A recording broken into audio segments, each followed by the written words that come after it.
आप ये बताइए, इस किताब को लिखने का ख्याल कैसे आया आपको? आप की सेकंड प्रेगनेंसी थी, पैंडेमिक चल रहा था, आप फिल्मिंग कर रहे थे आमिर खान के साथ, आपने घर भी शिफ्ट किया और ये किताब भी लिखी। इसके बारे में हमें जरा बताइए। किताब का आइडिया आई थिंक चिक्की ने सजेस्ट किया, चिक्की सरकार ने, उन्होंने मुझे मैसेज भेजा एंड एक्चुअली मुझे सिर्फ 15-20 मिनट लगे हाँ बोलने के लिए। Normally I think maybe somebody would have said that okay, let me think about it, 1-2 दिन बाद या 1 हफ्ते बाद बताते। I think 15-20 मिनट में मैंने I just messaged her and I said that I think this is a fantastic idea and we should do it। बस मेरा यही था कि is it okay and is it all right कि if I can be as honest, क्योंकि I don't think इससे पहले कभी किसी मेन स्ट्रीम एक्टर ने अपने प्रेगनेंसीज के बारे में इतने खुल के बात किया है, जो आई थिंक सारे मदर्स, सारे औरतें I think who are waiting to listen कि actually this is what we want to hear. I think an expectant mother, what do they want? I think उन्हें क्या चाहिए? They just require that few comforting words. They want support. They want that feeling कि हाँ हमारे साथ we are not alone. That feeling needs to be there. And through this book, I hope कि I think this is the only thing that I want get जो भी expectant mothers है, जब ये किताब पढ़े I think उन्हें लगे कि that they are not alone, that they have whatever they want, whatever their questions are दिल और दिमाग में कि इस बुक में लिखा है। क्योंकि जो मैंने एक्सपीरियंस किया है मेरे दोनों प्रेगनेंसीज के साथ काफी अलग अलग थे and I have given a blow by blow account, as in I think कुछ टॉपिक्स ऐसे हैं जो I think सोचा नहीं था कि लोग will not, like people will not think that actually she would address such issues also।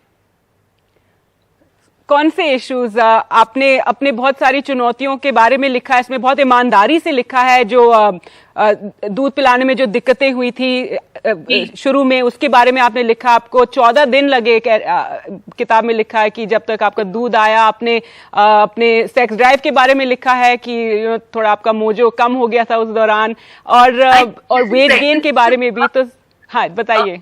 I think pregnancy के वक्त I think a woman goes through 100 emotions कि क्या होगा, खास करके इस प्रेगनेंसी में जे के साथ जो हुआ था, क्योंकि हम कोविड टाइम्स में थे, तो उसका भी बहुत डर था I think, and that plays on the mind.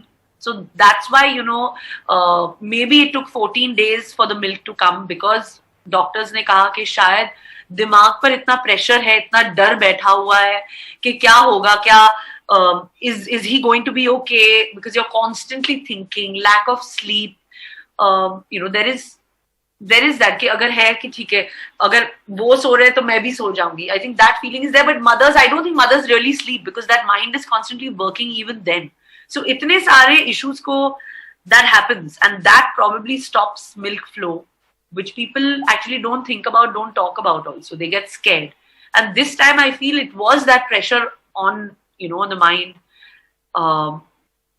that what will happen, am I going to be able to breastfeed, what exactly is going to happen, इतना डर बैठा हुआ था। तो आई थिंक वो मेंटल स्ट्रेस कोविड की वजह से I think that was not helping me a lot during that time. और इस किताब में आपने पोस्टपार्टम डिप्रेशन के बारे में भी काफी लिखा हुआ है, और एक अलग सेक्शन है जो IVF पेरेंट्स है उनके बारे में। तो ये आपने मतलब खास एक सोच थी कि ये इस सब इश्यूज पे आप थोड़ा ध्यान देना चाह रहे थे? नहीं, आई थिंक दैट जब चिक्की और मैं बात कर रहे थे तो issues we just spoke about and we just decided that this book actually ये एक ऐसी बुक होनी चाहिए जो आई थिंक अपने माँ अपने बेटियों को भी दे, बेटियों उसकी बेटियों को दे, and they will be able to refer to it as just as for years to come. So we have not only touched upon कि मेरे साथ क्या हुआ है, we have got Foxy to also approve the book. We have got special gynecologists on board to explain to expectant mothers, what their feelings are, what can be explained. We have touched upon different topics, चाहे वो जैसे आपने कहा IVF के बारे में लिखा है, we have got experts talking upon that also. तो I think ये book जो है, we have spoken from एक बहुत ही बड़ा गैमेंट है, किसी एक टॉपिक के लिए नहीं. It's not a very generic book. In fact we gone into the details and the depths of के इन 9 महीनों में क्या होता है. And it's actually my feelings. I hope that it can, help people to actually address issues जो normally बातें नहीं करते हैं. बहुत सारे औरतें जो है डरती हैं to talk about it to their mothers, to their sisters, to their mother-in-laws. There are issues where they are worried to even talk openly about it. But hopefully this book will help that.